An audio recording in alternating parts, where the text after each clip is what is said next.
வணக்கம். திரையரங்கம். காந்தாரா சாப்டர் 1. இது ஒரு கன்னட திரைப்படம். இந்த திரைப்படத்தினுடைய இயக்குனர் ரிஷப் ஷெட்டி தான் இந்த திரைப்படத்தினுடைய கதாநாயகன். இந்த படத்தை தயாரித்திருக்கக்கூடிய பட நிறுவனம் ஹோம்பேல் ஃபிலிம்ஸ். 1500 வருடங்களுக்கு முன்னால் நடைபெற்ற பல சம்பவங்களை மையமாக கொண்டு எடுக்கப்பட்டிருக்கக்கூடிய திரைப்படம் இது. கடம்பர்கள் ஆட்சி செய்து கொண்டிருந்த காலகட்டத்தில் நடைபெறக்கூடிய கதை இது. காந்தாரா என்பது மலைவாழ் மக்கள் வாழக்கூடிய அழகான ஒரு வனப்பகுதி. அந்த வனப்பகுதியை தன்னுடைய ஆட்சிக்கு கீழே கொண்டு வர வேண்டும் என்று திட்டமிடக்கூடிய விஜயேந்திரா என்ற மன்னர் கடுமையாக முயற்சி செய்து அதற்காக அந்த வனத்தை நோக்கி படையெடுத்து வருகிறார்.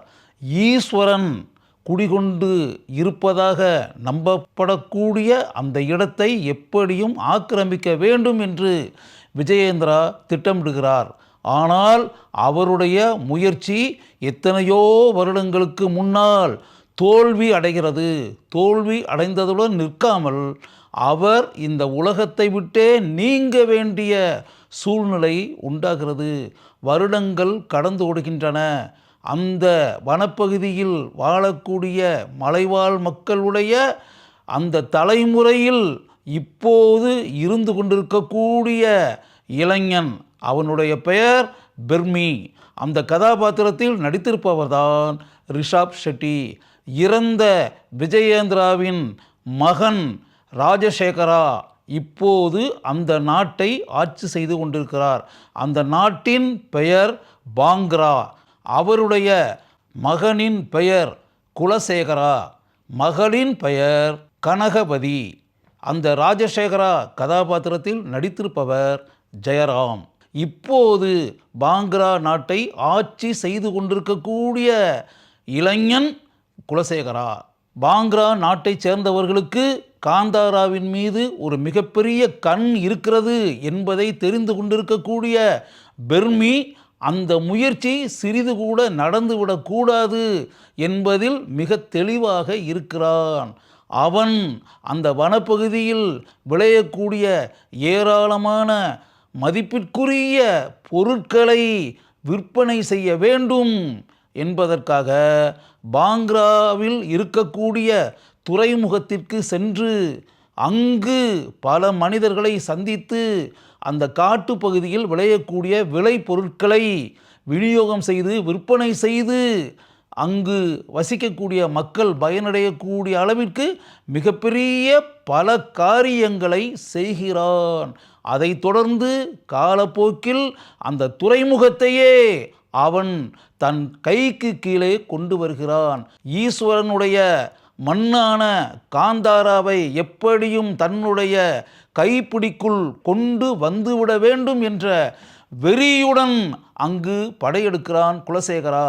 ஆனால் அந்த முயற்சியில் குலசேகரா கொல்லப்படுகிறான். தன் சகோதரன் இல்லாமல் போன பிறகு அவனுடைய சகோதரியான கனகவதி காந்தாராவை நோக்கி படையெடுத்து வருகிறாள். தன்னுடைய மனதில் ஈஸ்வரனை வழிபட்டு வாழ்ந்து கொண்டிருக்கக்கூடிய பெர்மி எப்படி தனக்கு சொந்தமான அந்த மண்ணை வேறொரு நாட்டைச் சேர்ந்தவர்கள் ஆக்கிரமிப்பதற்கு இடத்தை தருவான்.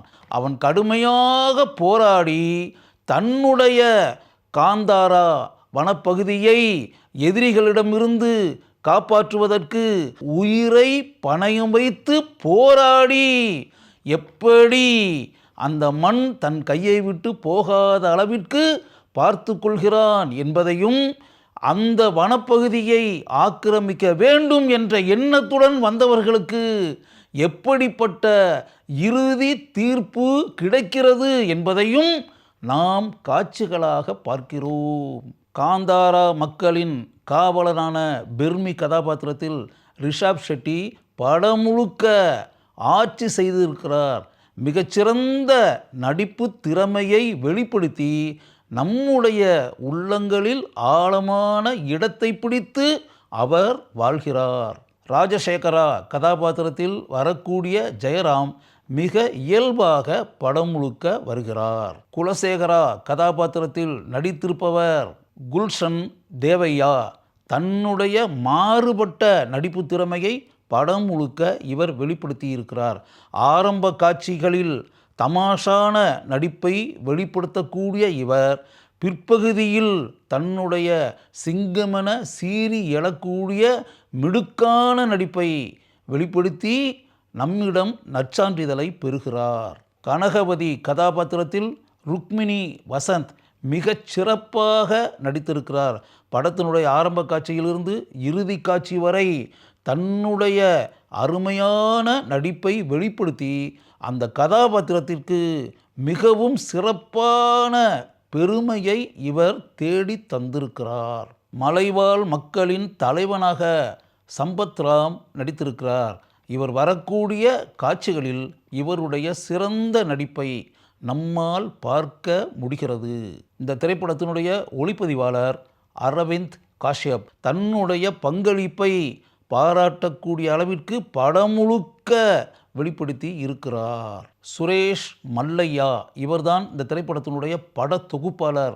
சிறிது கூட சோர்வு உண்டாகாத அளவிற்கு இவர் தன்னுடைய எடிட்டிங் திறமையை ஆழமாக பதித்திருக்கிறார். அர்ஜுன், தோடார், லாசரோ இவர்கள் இருவரும் இந்த திரைப்படத்தினுடைய ஸ்டண்ட் இயக்குநர்களாக பணியாற்றியிருக்கிறார்கள்.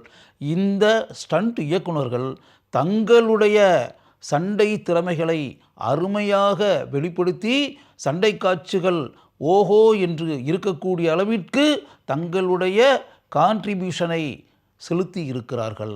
வினேஷ் பங்களான், தரணி கங்கே புத்ரே இவர்கள் இருவரும் இந்த திரைப்படத்தினுடைய கலை இயக்குநர்களாக பணியாற்றியிருக்கிறார்கள்.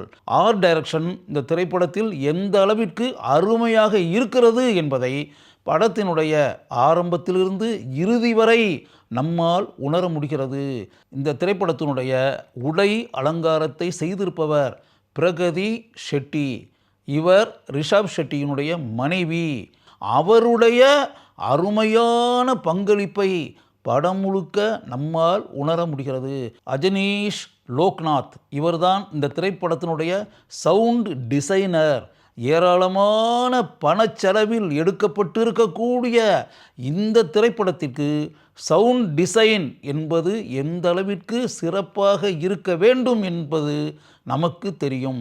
அதை நன்கு புரிந்து கொண்டிருக்கக்கூடிய இந்த சவுண்ட் டிசைனர் தன்னுடைய பணியை அருமையாக செய்து நம்முடைய கைத்தட்டல்களை பெறுகிறார். இந்த திரைப்படத்தில் இடம்பெற்றிருக்கக்கூடிய பாடல் காட்சிகள் மிகவும் சிறப்பாக படமாக்கப்பட்டிருக்கின்றன. இந்த திரைப்படத்தில் சாரட் வண்டி, தேர் உருண்டு வருவதைப் போல ஒரு காட்சி வருகிறது. அந்த காட்சிக்கான வடிவமைப்பை இந்த திரைப்படத்தினுடைய ஆர்ட் டைரக்டர்கள் மிகவும் சிறப்பாக செய்திருக்கிறார்கள். படத்தை பார்க்கும்போது அந்த காட்சியை எப்படி படமாக்கினார்கள் என்ற ஆச்சரியம்தான் நமக்கு உண்டாகிறது. படம் முழுக்க ஏராளமான கூட்டத்தை வைத்து படமாக்கப்பட்டிருக்கக்கூடிய போக்கிற்காகவே இந்த திரைப்படத்தினுடைய தயாரிப்பாளர்களையும் இந்த திரைப்படத்தை இயக்கிய ரிஷப் ஷெட்டியையும் கட்டாயம் நாம் பெரிய அளவில் பாராட்ட வேண்டும். இந்த திரைப்படத்தை இயக்கி கதையை எழுதி கதாநாயகனாக நடித்த ரிஷப் ஷெட்டியை எந்த அளவிற்கு வேண்டுமானாலும் பாராட்டலாம் என்ற எண்ணம்தான் உண்டாகிறது. அதனால் காந்தாரா சாப்டர் 1 என்ற இந்த திரைப்படத்தை கட்டாயம் ஒரு முறை நீங்கள் பாருங்கள். அது உங்களுக்கு அருமையான ஸ்வீட் எக்ஸ்பீரியன்ஸாக இருக்கும் என்பதை மட்டும் என்னால் உறுதியாக கூற முடியும்.